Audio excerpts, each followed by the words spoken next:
I was sitting at the kitchen table, sorting through the mail like I did every Saturday morning. It was just part of the routine.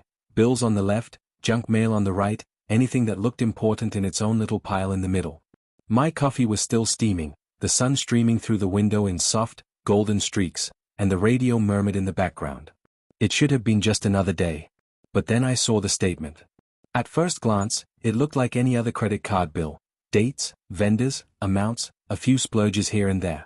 But then I spotted a charge that didn't make sense, a hotel name, one I didn't recognize. It was small enough not to be alarming on its own, but the details gnawed at me. A weekend stay, according to the date. A time when I clearly remembered her saying she'd been visiting her parents out of town. I told myself it must have been a mistake. A mix-up. I even chuckled at my own paranoia. Still, my fingers hovered over my phone, tempted to call the credit card company for clarification. She walked into the kitchen just then, her hair still damp from a shower. "Morning," she said, flashing me that familiar smile. She reached for the mug I'd poured her and kissed my cheek. "What's all this?" "Just sorting the bills," I said, trying to sound casual. She glanced over the papers on the table, her brow furrowing ever so slightly. "Anything interesting?" "Not really," I said quickly, folding the statement in half and setting it aside. I wanted to ask her about it, but something stopped me. Maybe it was the way she moved around the kitchen, so at ease, humming to herself as she grabbed the cream from the fridge. She seemed completely at peace, as if she hadn't a care in the world. I told myself I was being ridiculous. If there was anything suspicious about that charge, surely she'd have mentioned it, right? Maybe she'd booked a room for her parents, or it was some kind of mix-up. A simple phone call would clear it up, and everything would go back to normal. But the words wouldn't leave me. As we sat there eating breakfast, my mind kept drifting back to the date of that charge. I remembered that weekend well, how she'd packed a bag, kissed me goodbye, and promised to call as soon as she got to her parents' house. She did call, just as she said she would. But now, the charge stared at me from the paper, a glaring contradiction to the memory. I tried to shake it off. Maybe she'd had car trouble and stopped at a hotel on the way. Or maybe her parents were renovating, and she'd needed a place to stay nearby. There had to be a perfectly innocent explanation. I just didn't want to ask. We spent the rest of the morning cleaning the house, the routine tasks keeping my hands busy while my thoughts raced. I noticed little things I hadn't before, the way she kept glancing at her phone, the way she seemed slightly distracted, the way her laughter felt just a bit too forced. I told myself I was imagining it. She was probably just tired from the week. She worked hard, and I knew how much stress she carried. Still, as the day went on, I couldn't stop thinking about that hotel charge. It didn't fit. It didn't belong. And every time I thought I'd let it go, the question crept back in. Why would she stay in a hotel if she was at her parents' house? By the time evening rolled around, I was ready to dismiss it completely. I folded the statement and tucked it away in the drawer, telling myself I'd look into it on Monday. But as I lay in bed that night, staring at the ceiling while she slept peacefully beside me, I knew I couldn't let it rest. I needed answers. I just didn't know if I was ready to hear them. I thought I could wait. I thought I could push it to the back of my mind until Monday, give myself time to breathe and think things through. But the more I tried to distract myself, the harder it became. I couldn't stop picturing that line on the statement, the name of the hotel glaring at me like a warning light.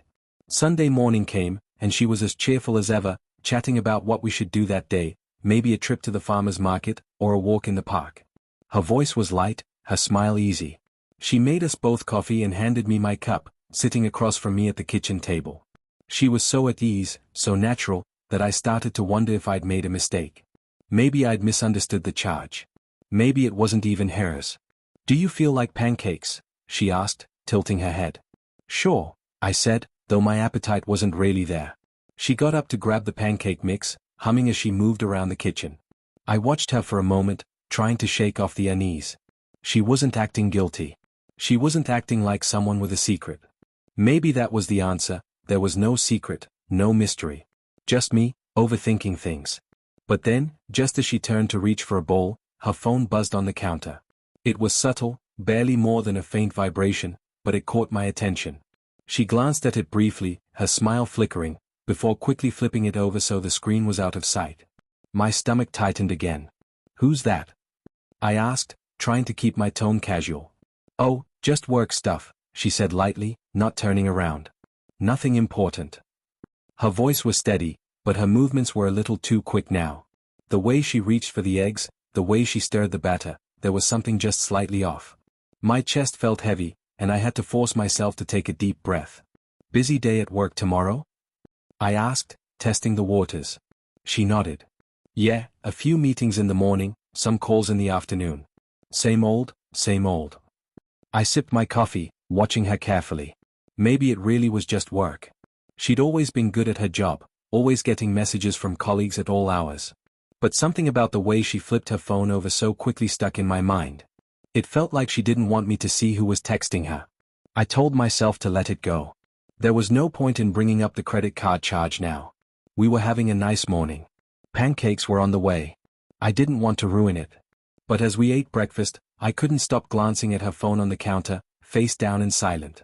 I felt like I was staring at a locked door, knowing there was something on the other side I wasn't supposed to see. After breakfast, she said she wanted to head to the farmer's market. She loved those little trips, walking through the stalls, picking out fresh produce, chatting with the vendors. Normally, I loved it too. It was our thing. But as we walked side by side, weaving through the crowd, I found myself distracted. My mind was stuck on that hotel charge, that text message, the feeling that something wasn't right. She reached for my hand, giving it a squeeze. "You're quiet," she said, her voice soft. "Everything okay?" I forced a smile. "Yeah. Just thinking about work." She nodded, her expression warm and understanding. "Anything I can do to help?" "No, I'm good," I said, though I felt anything but good. The rest of the day passed in a haze. We bought some fresh vegetables, a loaf of bread, a jar of homemade jam. She seemed happy, relaxed, as if nothing at all was out of place. But the questions gnawed at me. I wanted to ask her about the charge, wanted to ask who had texted her that morning, wanted to know if there was something she wasn't telling me. But every time I opened my mouth, the words wouldn't come. By the time we got home, I was exhausted, and not from the trip to the market. My mind was spinning with possibilities, each one worse than the last. I tried to tell myself there was no reason to worry. She wasn't acting suspicious. She wasn't hiding anything. But then I thought about that phone buzz, the way she flipped it over, the hotel charge. As she unpacked our bags, laughing about something one of the vendors had said, I stared at her, wondering if I was crazy. Could I really be imagining all of this? Or was she just really good at pretending? I didn't know the answer. And that uncertainty was the hardest part of all. The next day at work, I couldn't focus. Every time I tried to dive into a task, my thoughts circled back to the hotel charge. The spreadsheets on my screen blurred together as I thought about what it meant. Why hadn't she mentioned the weekend trip? If it was innocent, if it was something mundane, why would she hide it? I pulled out my phone at lunch, staring at the bank app, my thumb hovering over the transaction. I'd gone over it a dozen times, rereading the details. I even looked up the hotel's website.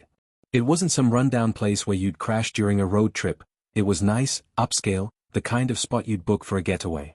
The thought made my stomach tighten. I needed to stop torturing myself. I knew I couldn't confront her without more information, but I also knew that just sitting in my own head wasn't helping. Maybe it really was just a mistake on the credit card. Maybe she stayed there for some reason she'd never thought to mention. Maybe it wasn't even her charge. But deep down, I didn't believe that. That evening, when I got home, she greeted me with her usual warmth, kisses on the cheek, a plate of dinner ready, her laughter filling the kitchen as she told me about her day. And yet, every time I tried to lose myself in the moment, that little voice in the back of my head pulled me back. It reminded me of the unexplained weekend, the phone left face down, the quick responses that always sounded so rehearsed. "Rough day at work?" she asked as we cleaned up after dinner. "Not too bad," I said, keeping my tone light. "How about you?" "Just the usual," she replied. "Meetings, emails. Nothing exciting." I forced a smile, but her words only made me more uneasy. Every answer she gave sounded perfect, too perfect. I watched her carefully as she dried a dish, her movements smooth, unbothered. If she was hiding something, she wasn't letting it show. And that scared me more than anything. I didn't bring it up that night. I told myself I needed to wait for the right moment, that I needed to be sure before I said anything. But as I lay in bed, staring at the ceiling, I realized that waiting was eating me alive. I had to find out the truth, no matter what it was. The next day, I started looking into the charge more deeply. I found the hotel's reservation desk online and called them, pretending I was a guest who'd misplaced a receipt. They asked for details, name, date, room number. I gave them the date from the charge and told them her name. The receptionist confirmed a reservation. Yes, she was here that weekend, they said, polite but firm. Room 314. My heart sank. It wasn't a mistake. She'd been there, and she hadn't told me. I thanked the receptionist and hung up, staring at my phone. The evidence was right there. She'd stayed in a hotel that weekend, alone, as far as I knew. And yet she told me she was at her parents' house. I tried to think of a logical explanation, but none came. The only thing I knew for certain was that she had lied. When I got home that evening, she was sitting on the couch, scrolling through her phone. She looked up and smiled. "Hey, how was your day?" I hesitated, my chest tight. "It was okay," I said. I sat down next to her, but I couldn't look at her directly. The words were caught in my throat, and my mind was racing. I wanted to ask her about the hotel, to tell her what I'd found out. But instead, I just sat there, the silence between us growing heavier by the second. She didn't seem to notice, or if she did, she didn't say anything. Later that night, I couldn't sleep. I kept replaying the conversation with the hotel, the date of the charge, the lie she told me about being at her parents' house. I told myself I would confront her in the morning. I couldn't keep it to myself any longer. I needed answers. I needed to know why she had kept it from me. But I also couldn't shake the feeling that whatever she told me would change everything. I woke up before she did, the weight of the decision I'd made the night before pressing down on me. The air in the bedroom felt thick, heavy with unspoken words. She stirred beside me, mumbling something in her sleep before turning over. I watched her for a moment, studying the peaceful expression on her face. It was hard to believe that someone so familiar, so dear to me, could be keeping something hidden. The house was quiet as I got up, showered, and made my way into the kitchen. I put on a pot of coffee, my movements slow and deliberate. I rehearsed the words in my mind, trying to find the right tone, the right approach. I didn't want to sound accusatory. I didn't want to start an argument. But at the same time, I needed the truth. I couldn't keep carrying this doubt, this knot in my stomach that tightened every time I thought about that hotel charge. She walked into the kitchen about 20 minutes later, rubbing her eyes and stifling a yawn. "Morning," she said with a sleepy smile. "Morning," I replied, handing her a cup of coffee. My heart was pounding in my chest, but I kept my expression neutral. She sipped the coffee and leaned against the counter. "You're up early." "Couldn't sleep," I said. "I've had something on my mind." She tilted her head slightly, her smile fading just a little. "What's wrong?" I hesitated for a moment, then took a deep breath. "I saw something on the credit card statement," I said. "A charge I didn't recognize. A hotel charge." Her expression didn't change right away. She set her coffee cup down carefully, her movements deliberate. "Oh," she said softly. "You didn't mention staying at a hotel," I continued, keeping my tone as even as possible. "I thought you were visiting your parents that weekend." She looked down at the counter, her hands clasped tightly together. "I was," she said quietly. "But there were complications." "What kind of complications?" I asked, feeling a flicker of frustration. She took a deep breath, still not looking at me. "There were some issues at their house. Plumbing problems. I couldn't stay there, so I got a room for the night." I studied her carefully, trying to read her expression. She wasn't fidgeting, but she wasn't meeting my eyes either. Her tone was calm, measured, but something about it felt rehearsed. "Why didn't you tell me about that?" I asked. "Why not just say you had to stay in a hotel? It's not a big deal, but you never mentioned it." Her lips pressed into a thin line. "I didn't think it mattered," she said. "It was just one night, and it wasn't worth bringing up. I didn't want you to worry." I nodded slowly, processing her words. It was a plausible explanation, but it didn't sit right. The date of the charge, the way she hadn't mentioned anything at the time, the way she seemed so calm now, it all felt off. "Okay," I said finally, my voice careful. I wanted to make sure there wasn't something else going on." Her head snapped up then, and she looked at me directly. "What do you mean?" she asked, her tone sharper now. "I mean," I said slowly, "it's a little strange that you never mentioned it. If it's nothing, fine. But it's been bothering me, and I needed to ask." She sighed, her shoulders slumping. "I get it," she said. "I should have told you. I just didn't think it was a big deal. I was tired, stressed out, and I didn't want to make it into something it wasn't." I wanted to believe her. Her explanation was reasonable, and she sounded sincere. But the doubt lingered. I nodded again, not wanting to push any further, at least not yet. "Okay," I said quietly. She reached for my hand then, her grip warm and steady. "I'm sorry if I made you feel like I was hiding something," she said softly. "I'll make sure to let you know next time, okay?" "Sure," I said, giving her hand a small squeeze. She smiled, a flicker of relief passing over her face, and then went back to sipping her coffee. I watched her, trying to decide if I felt any better. Her explanation made sense, and her tone was earnest. But deep down, I wasn't sure if I truly believed her. The feeling that something was still off lingered, no matter how much I wanted to put it to rest. The explanation should have been enough. It was simple, logical, and she seemed sincere. But as much as I tried to put it out of my mind, something inside me kept tugging at loose threads, whispering that there was more beneath the surface. Over the next few days, I kept replaying our conversation, examining every pause, every shift in her tone. I couldn't help it. The doubt wouldn't let go. She was more affectionate after that morning, as if she was trying to reassure me. She kissed me more often, lingered by my side longer than usual, asked how I was feeling before I had a chance to bring it up. It was subtle, but I noticed. She seemed genuinely concerned, and yet, the change in her behavior only deepened the sense of unease.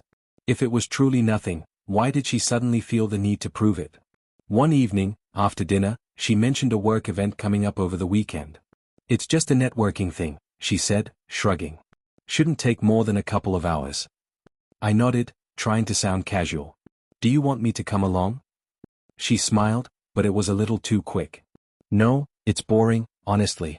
Just a bunch of people standing around making small talk. I'll be home before you know it." Her words made sense, but the timing felt strange. She rarely mentioned these kinds of events in advance. Usually, she'd bring them up last minute, saying she'd forgotten or didn't think it was important. This time, it felt like she wanted to get ahead of my questions. That night, as she slept beside me, I stared at the ceiling, my thoughts spinning. I didn't want to believe she was hiding something. I didn't want to think she'd lied. But the doubt wouldn't go away. I needed to know for sure.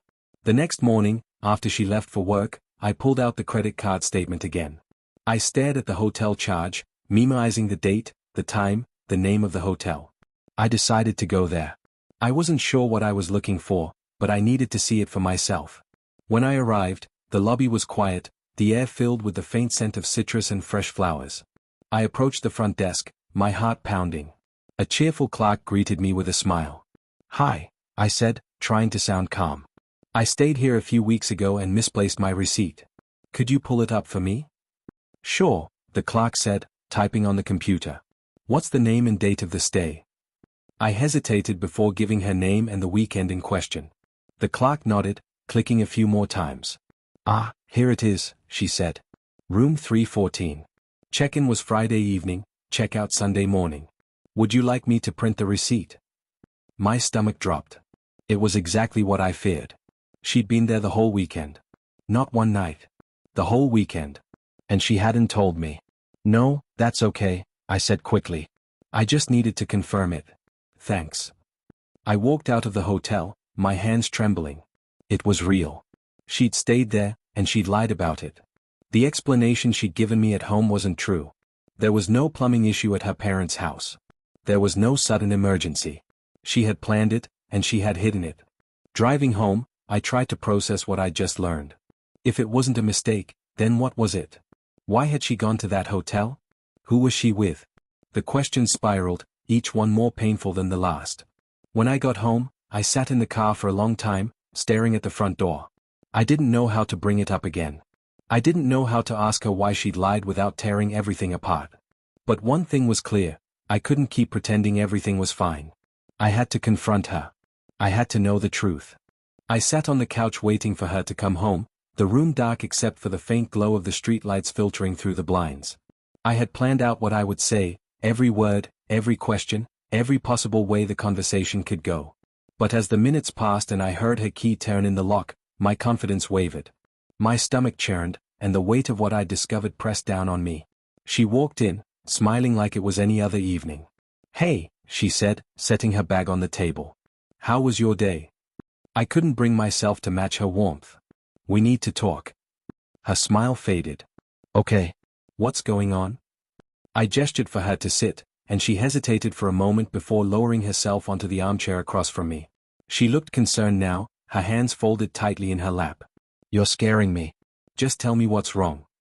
I took a deep breath, trying to keep my voice steady. "I know you weren't at your parents' house that weekend." Her face didn't change immediately. She blinked once, her lips parting slightly, but she said nothing. I pressed on. "I went to the hotel," I said. "I asked them about it. They told me you stayed there both nights. Not just one. Not because of any plumbing problem. You stayed there the whole weekend." Her mouth opened as if to speak, but no sound came out. She looked away, her jaw tightening. "Why did you lie to me?" I asked. "Why didn't you just tell me the truth?" She closed her eyes for a long moment, then exhaled deeply. "I didn't know how," she said softly. "I didn't know what to say." "Then start now," I said, my voice sharper than I intended. "Who were you with?" Her gaze dropped to the floor, and I saw her fingers trembling. "No one," she said, almost a whisper. "I was alone." I didn't believe her. The explanation didn't make sense. "If you were alone, why not just tell me that? Why the secrecy?" She finally looked up at me, tears forming in her eyes. "Because I didn't think you'd understand. I needed time to think. I needed to get away and clear my head. I felt like I was drowning, and I didn't know how to explain that to you." I stared at her, trying to make sense of her words. "You could have told me that," I said. "You could have just said you needed space." She shook her head. "I didn't want to hurt you. I didn't want you to think it was about you. It wasn't. It was me. I've been feeling lost, overwhelmed. I thought if I could just step away for a couple of days, I'd come back feeling better, more myself." Her voice cracked, and a tear slipped down her cheek. "I never meant to lie. I just didn't want you to worry. I thought I could handle it on my own." I felt a surge of anger, confusion, and something I couldn't quite name. I wanted to believe her. I wanted to trust that this was just a lapse in judgment, a mistake she regretted. But the wound was still fresh, and the doubt lingered. "You should have told me," I said quietly. "I could have helped you. I could have been there for you. But instead, you shut me out and lied." She nodded, her shoulders slumping. "I know. I'm so sorry. I never meant for it to get this far. I didn't mean to hurt you." The room fell silent. The only sound was the faint hum of the fridge in the kitchen. I could see the regret in her eyes, the sadness, the guilt. Part of me wanted to forgive her, to move past it and rebuild the trust we had. But another part of me wasn't sure if I could. "I don't know what to do with this," I said finally, my voice heavy. "I don't know if I can just move on." She reached for my hand, but I pulled away, the pain still too raw. "Please," she whispered. "Just give me a chance to prove I can fix this." I looked at her, searching her face for something, anything, that would make this easier. But I found nothing. Only the weight of what we had lost. I stood up, turning toward the stairs. "I need time," I said. "I need to figure out what this means for us." She didn't stop me. She didn't follow. As I walked away, I heard her soft, muffled sobs behind me, but I couldn't turn back. I needed space to think, to process, to decide whether we could find a way forward, or if this was the beginning of the end.